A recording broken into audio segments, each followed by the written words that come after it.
KKR into the final. Thank you Gautam Gambhir. Kolkata versus হায়দ্রাবাদের ম্যাচটি হয়ে গেল একতরফা। পুরনো ইতিহাসের সমীকরণের সঙ্গে সবকিছু মিলে যাচ্ছে, যেন মনে হচ্ছে কেকেআরই এবার আইপিএল এর চ্যাম্পিয়ন হবে। কিন্তু সবথেকে বড় প্রশ্ন হচ্ছে কেকেআর এর বিরুদ্ধে হায়দ্রাবাদ নাকি রাজস্থান নাকি ব্যাঙ্গালোর, কে খেলবে ফাইনাল? নমস্কার, আমি প্রীতিশ আপনাদের স্বাগত জানাই ক্রিকেট স্ট্র্যাটেজিতে। 2012 এবং 2014 সালে কেকেআর আইপিএল এ চ্যাম্পিয়ন হয়েছিল। দুটি ক্ষেত্রেই টপ 2-তে শেষ করেছিল কেকেআর, আর এবারও ঠিক তাই। আবার আরেকটি ঘটনা আপনাদের হয়তো মনে থাকতে পারে, 2018 সালের পর থেকে যারাই কোয়ালিফায়ার 1 জিতেছে তারাই কাপ পেয়েছে। সমস্ত হিসাব এবার মিলে যাচ্ছে, 2024 আইপিএল এর চ্যাম্পিয়ন হবে কেকেআর। কলকাতা এই নিয়ে চতুর্থবার ফাইনালে উঠলো আইপিএল এর। চলুন এবার ম্যাচে কি কি ঘটেছে তা এবার জানাই। তার আগে যদি ভিডিওটি ভালো লাগে তো লাইক করুন, চ্যানেলটি সাবস্ক্রাইব করুন আর অল নোটিফিকেশন অন করে দিন। হাসতে হাসতেই কেকেআর এসআরএইচ কে হারিয়ে দিল।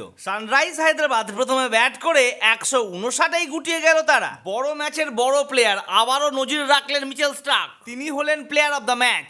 ট্র্যাভিস হেডকে গোল্ডেন ডাক করে ক্ষান্ত হননি তিনি। পাওয়ার প্লেতেই ফেরান নীতিশ রেড্ডি ও শাহবাজ আহমদকে। সবচেয়ে ভালো খেলেছিল রাহুল ত্রিপাঠী, তিনি করেছিলেন 35 বলে 55, কিন্তু দুঃখের বিষয় তিনি হলেন রান আউট। ক্লাসান 32 আর প্যাট কামিন্স করেন 30। শুরু হলো কেকেআর এর ব্যাটিং। সল্ট নেই তো কি আছে, আছে তো গুরবাজ। ভেঙ্কটেশ আইয়ার 51 আর শ্রেয়াস আইয়ার করলো 58, আর এরই সুবাদে 13 ওভার 4 বলে 164 রান কেকেআর করে ফেললো 2 উইকেট হারিয়ে। তো বন্ধুরা, কেকেআর এর বিরুদ্ধে কোন টিম খেলতে পারে ফাইনাল আমাকে জানাতে মোটেই ভুলবেন না আপনারা।